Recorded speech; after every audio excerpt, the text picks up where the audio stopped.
നമസ്തേ. ഒരു പ്രധാനപ്പെട്ട കാര്യം കാണിക്കാൻ വേണ്ടിയിട്ട് വന്നതാണ്. ഒരു കക്ഷി എന്നെ കാണാൻ വന്നിരുന്നു.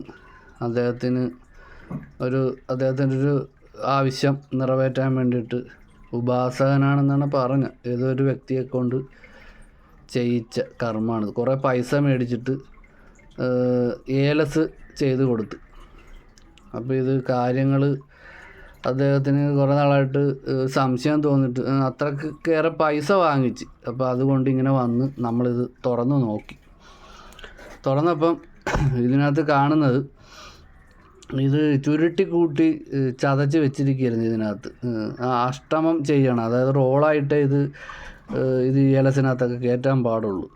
കറക്റ്റ് ഒരു കർമ്മി, അതായത് ഒരു കർമ്മം ചെയ്യുന്ന ആൾ, പഠിച്ച ആൾ, വേദം പഠിച്ച ആൾ ചെയ്യുമ്പോൾ അങ്ങനെയൊക്കെ ചുരുട്ടി ചതച്ചൊന്നും കയറ്റാൻ പാടില്ല. അത് കണ്ടപ്പോൾ തന്നെ മനസ്സിലായി. ഇപ്പോൾ ഇതിനകത്ത് നിങ്ങൾക്കിപ്പോൾ നോക്കാം, നിങ്ങൾക്ക് കാണാൻ പറ്റും, ഒരു താന്ത്രിക ക്രിയകളോ ഒന്നും ഇതിനകത്ത് ആലേഖനം ചെയ്തിട്ടില്ല. അതിൻ്റെ അർത്ഥം അദ്ദേഹത്തെ നല്ല വൃത്തിക്ക് പറ്റിച്ചിട്ടുണ്ട്. കണ്ട ഈ മറുവശം ഞാൻ കാണിച്ചു തരാം. ഒന്നും ഇതിനകത്ത് ലേഖനം ചെയ്തിട്ട് ഈ ചുളുക്കിൻ്റെ പാട് മാത്രമേ ഉള്ളൂ. അപ്പോൾ അദ്ദേഹത്തെ പണം വാങ്ങിച്ചിട്ട് ബാധിക്കപ്പെട്ടവനെ പറ്റിച്ച് വിട്ട്.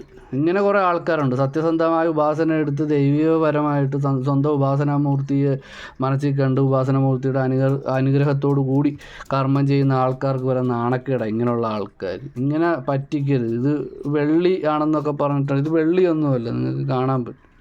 ഇത് വെള്ളിയല്ല.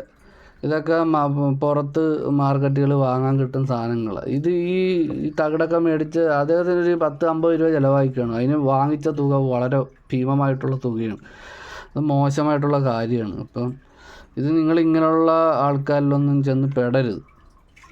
വ്യക്തമായി തിരക്കി അന്വേഷിച്ചിട്ടൊക്കെ ഇങ്ങനെയുള്ള കാര്യങ്ങൾക്കൊക്കെ പോകാവുള്ളൂ. ഇല്ലെങ്കിൽ ഇതുപോലെ പറ്റിക്കപ്പെടും. അത് പറയാൻ വേണ്ടിയിട്ട് വന്നതാണ്. ശരിയെന്ന്.